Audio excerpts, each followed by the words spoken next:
Em nome do Pai, e do Filho, e do Espírito Santo. Amém. Vinde, Espírito Santo, enchei os corações dos vossos fiéis e acendei neles o fogo do vosso amor.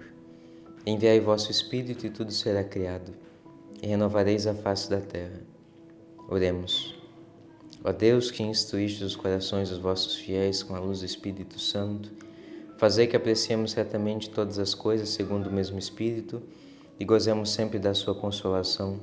Por Cristo, Senhor nosso. Amém. Maria, Mãe da Igreja, rogai por nós. São José, rogai por nós. Em nome do Pai, e do Filho, e do Espírito Santo. Amém. Hoje, na nossa preparação para a consagração a São José, nós vamos refletir sobre o seguinte título, a seguinte invocação.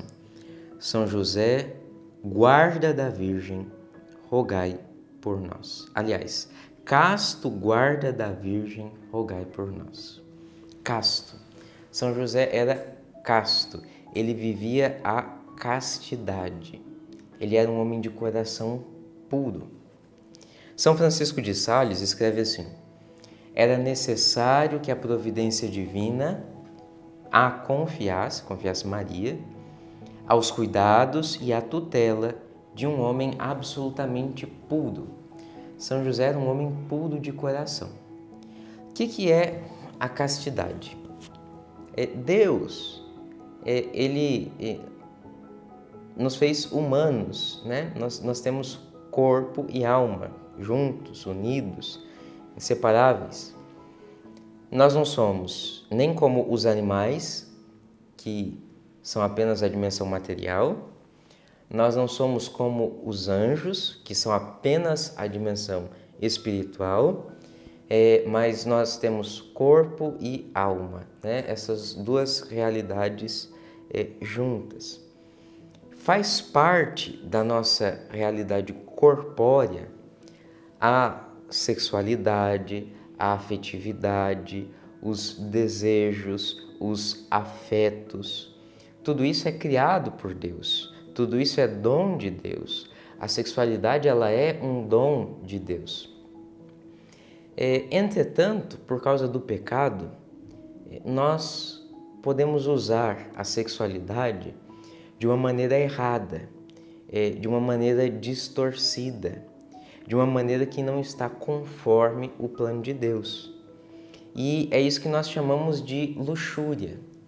A luxúria é essa tendência, essa inclinação, essa desordem, essa paixão que faz com que os seres humanos utilizem a sexualidade não como uma forma de exercício de um amor esponsal e de uma vocação paterna, mas usem a sexualidade de uma maneira errada, pervertida, deturpada, pecaminosa.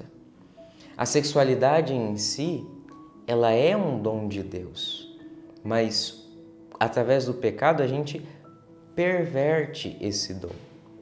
E o que é a castidade? A castidade é a virtude que nos faz viver a nossa sexualidade de modo ordenado, conforme o plano de Deus para as nossas vidas. Usarmos a nossa sexualidade, os nossos afetos, os nossos desejos, as nossas emoções, não para o pecado, mas para amarmos, para vivermos a nossa vocação plenamente. Então, a castidade é a sexualidade ordenada conforme o plano de Deus. Então, todas as pessoas são chamadas a viverem a castidade, porque às vezes a gente confunde a castidade com o celibato. Não são as mesmas coisas. O celibato é uma forma de se viver a castidade. Mas todo casamento, ele precisa ser um casamento onde exista a castidade. Porque, por exemplo, ali no casamento, os esposos, eles vão viver a sua intimidade conjugal, eles vão praticar o ato conjugal, mas praticar isso com amor, com respeito, abertos à vida, sendo fiéis um ao outro. Isso é castidade dentro de um casamento. Os sacerdotes, os religiosos, que são celibatários, isso também é uma forma de castidade. Então, seja como celibatário, seja no santo matrimônio, todos, solteiros, adultos, velhos, jovens, todos nós somos chamados a viver a castidade. São José, ele era casto. Era um homem que não era escravo das paixões, que não era escravo dos maus desejos. Não era um anjo, né? Porque assim, um anjo, ele não tem sexualidade. São José não era um anjo, mas ele era casto, ele era puro. Era um coração cheio de pureza. Então, porque ele tinha essa pureza, Deus deu a Virgem Santíssima, deu Nossa Senhora aos cuidados de São José. Por isso, São José, ele é modelo de todo homem, de todo ser humano, de todo homem e mulher, né, para realizar esse amor esponsal de maneira pura, de maneira casta. E ainda mais nesse tempo em que a gente vive, em que a nossa sociedade nos educa para ver a sexualidade de uma maneira tão pervertida, tão imoral. São José, ele é um guia, ele é um luminar para nos ajudar a nos tornarmos pessoas puras e a olharmos a sexualidade com pureza, a olharmos o celibato com pureza, a olharmos a vocação matrimonial com pureza. O Papa Bento XVI assim escreveu: José, homem justo, é designado para ser o dispenseiro dos mistérios de Deus, o pai de família e o guardião do santuário que é Maria, a noiva, e o Logos, Jesus, nela. Ele, José, torna-se assim o ícone do bispo, a quem a noiva está prometida. Ela não está à sua disposição, mas sob a sua proteção. Então aqui o Papa Bento XVI está propondo São José como modelo para os bispos, né?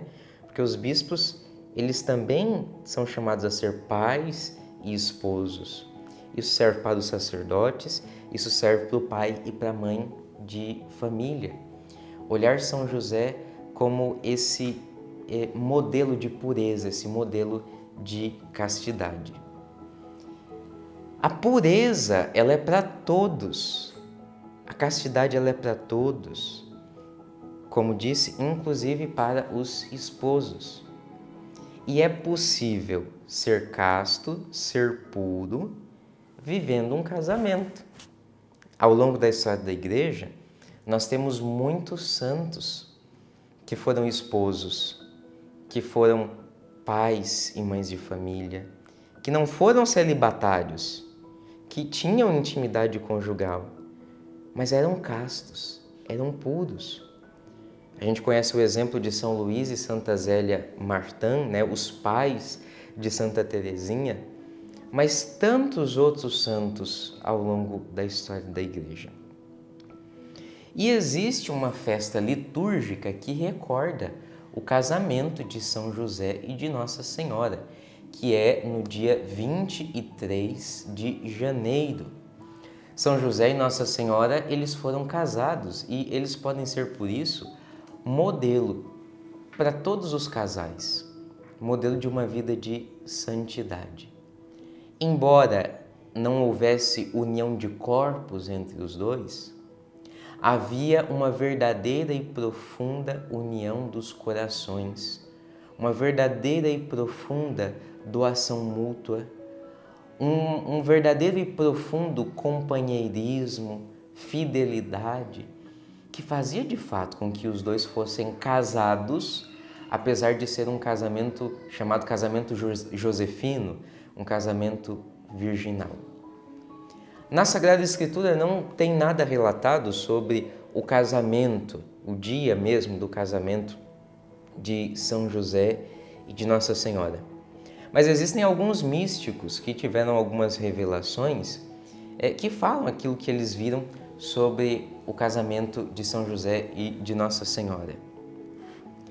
A beata Ana Catarina Emmerich, aquela que escreveu Paixão, Morte e Glorificação do Cordeiro de Deus, livro no qual se baseou aquele filme da Paixão de Cristo, do Mel Gibson, essa beata, Ana Catarina, ela diz o seguinte: os esponsais tiveram lugar, creio eu, na data que no nosso calendário corresponde a 23 de janeiro. Foram celebrados em Jerusalém, no Monte Sião, em uma casa usada para tais festas. Uma outra mística, a venerável Maria de Ágreda, escreveu assim: por ação divina, os dois esposos, santos e castos, tiveram júbilo e consolação incomparáveis no dia do seu casamento. Foi para eles um dia de grande felicidade. A princesa celeste, dona que é de todas as virtudes, correspondeu ternamente aos desejos de São José. O Altíssimo também deu a São José nova pureza e total domínio sobre as inclinações naturais, de modo que ele pudesse servir a sua esposa Maria. Esses dois esposos foram santos. E a santidade desse casamento nos recorda que todo casamento pode ser vivido na santidade. Todo casal pode ser santo e todo ser humano, seja casado ou celibatário, é chamado a viver um amor esponsal. Que São José nos guie no caminho da pureza e do amor. Que ele nos ajude a sermos homens e mulheres castos, com um coração puro, no meio de todas as imoralidades e talvez até experiências imorais que nós já possamos ter vividos. Vamos pedir a São José que ele nos alcance a graça da pureza, de vivermos a castidade como é desejo de Deus. No dia de hoje, vamos rezar a ladainha de São José e o memorare a São José. E reze também uma Ave Maria, pedindo a Nossa Senhora o dom da pureza e da castidade. Em nome do Pai, e do Filho, e do Espírito Santo. Amém.